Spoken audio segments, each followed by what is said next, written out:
We are given an nxn matrix with positive and negative numbers.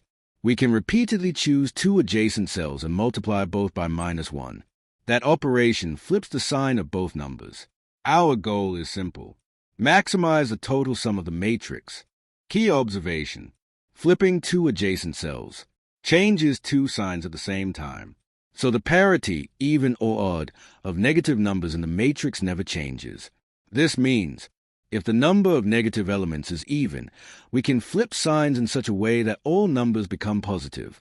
If the number of negative elements is odd, then one number must remain negative. Strategy. Take the absolute value of every element. Because we want values as large as possible in the final sum, count how many negative numbers exist.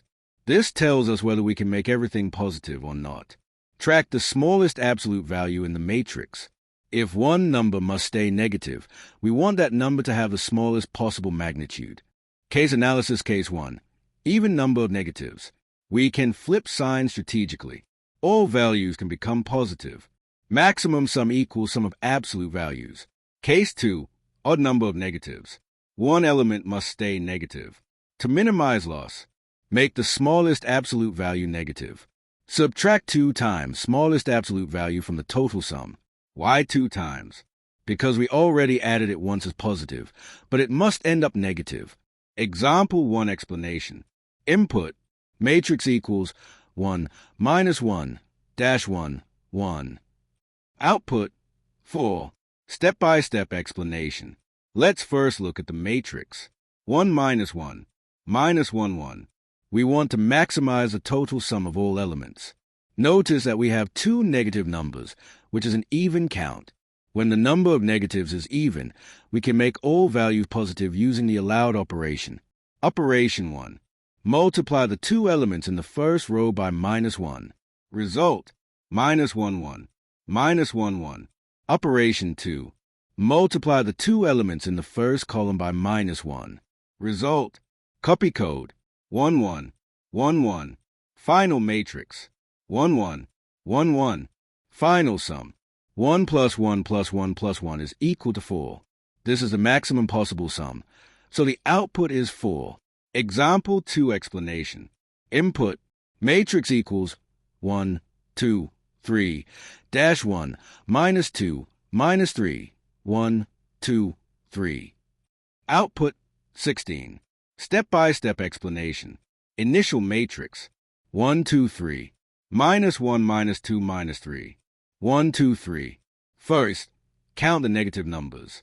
We have 3 negatives. This is an odd count. Because the number of negatives is odd, we cannot make all numbers positive. One value must remain negative. To minimize loss, we want the remaining negative number to have the smallest absolute value. The smallest absolute value among negatives is 1. Operation. Multiply the last two elements of the second row by -1. That row changes from -1, -2, -3 to -1, 2, 3. Updated matrix. 1, 2, 3. -1, 2, 3. 1, 2, 3. Final sum calculation. Row 1. 1 plus 2 plus 3 is equal to 6. Row 2. -1 plus 2 plus 3 is equal to 4. Row 3. 1 plus 2 plus 3 is equal to 6. Total sum equals 6 plus 4 plus 6 is equal to 16. This is a maximum achievable sum, so the output is 16. Key takeaway. If negatives are even, make everything positive. If negatives are odd, one smallest value stays negative. Always aim to maximize absolute values while respecting parity. Now let's walk through the logic used in the code. First, we initialize 3 variables. Total absolute sum to store the sum of absolute values. Smallest absolute value to track the minimum absolute value in the matrix. Hazard negative count to track whether the number of negative values is odd. Iterating through the matrix. We loop through every element in the matrix. For each value, we update the smallest absolute value seen so far. If the value is negative, we add its absolute value to the total sum. We toggle the negative count flag. If the value is positive, we simply add it to the total sum. At the end of this loop, total absolute sum represents the best possible sum if all values were positive. Hazard negative count tells us whether one value must remain negative. Final adjustment. Now comes the crucial final step. If the number of negative values is even, we can make all numbers positive. The total absolute sum is already the answer. If the number of negative values is odd, one number must stay negative. To minimize the impact, we subtract twice the smallest absolute value. Why twice? Because that value was counted as positive, and flipping it back to negative reduces the sum by 2 times value. Final result. After this adjustment, we return the final value. This guarantees the maximum possible sum, using only the allowed adjacent flip operations, in an optimal and efficient way. Why this solution works. We never actually simulate the flipping operations. We rely on mathematical properties of sign changes. This makes a solution extremely efficient. Now let's run the solution. All test cases are passing successfully. Submitting the code. And there we go. Accepted. The solution passes every test case within the required constraints. This confirms our logic is correct and the approach is optimal. Let's move on to the final summary.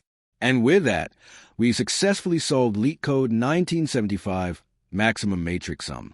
We use a simple yet powerful observation about negative numbers and absolute values to maximize the total sum without simulating any operations. If this explanation helped you understand the logic clearly, make sure to like the video, subscribe to the channel, and share it with someone preparing for coding interviews. The full solution link is in the description below. Keep practicing, keep improving, and I'll see you in the next LeetCode problem. Happy coding!